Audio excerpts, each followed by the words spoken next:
बिस्मिल्लाहिर्रहमानिर्रहीम। अस्सलामु अलैकुम।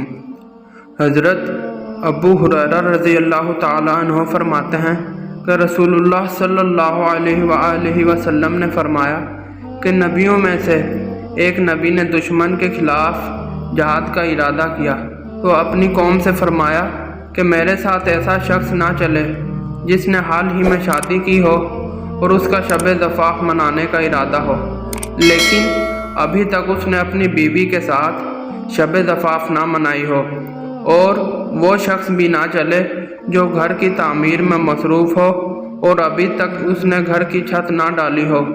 और इसी तरह एक आदमी भी मेरे साथ ना चले जिसने बकरियां खरीदी हों या हामला ऊँटनियाँ खरीदी हों जिसके जन्ने का इंतज़ार हो।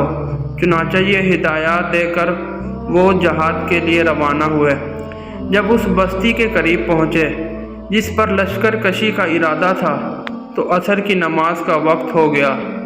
उन्होंने सूरज को मुखातिब करके फरमाया कि ए सूरज, तू भी हुक्म के ताबे है और हम भी हुक्म के ताबे हैं।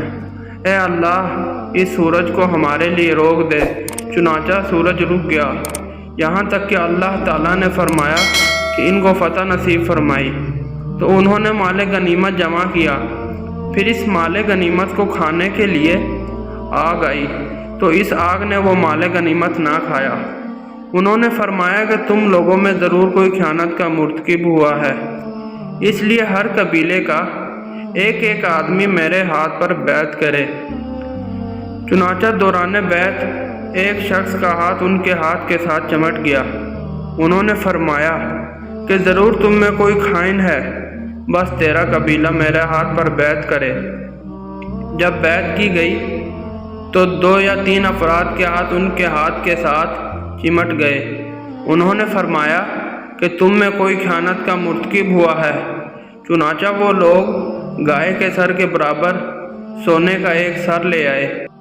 जब उसे भी माल गनीमत के साथ रख दिया गया तो आ गई और इस माल को खा गई।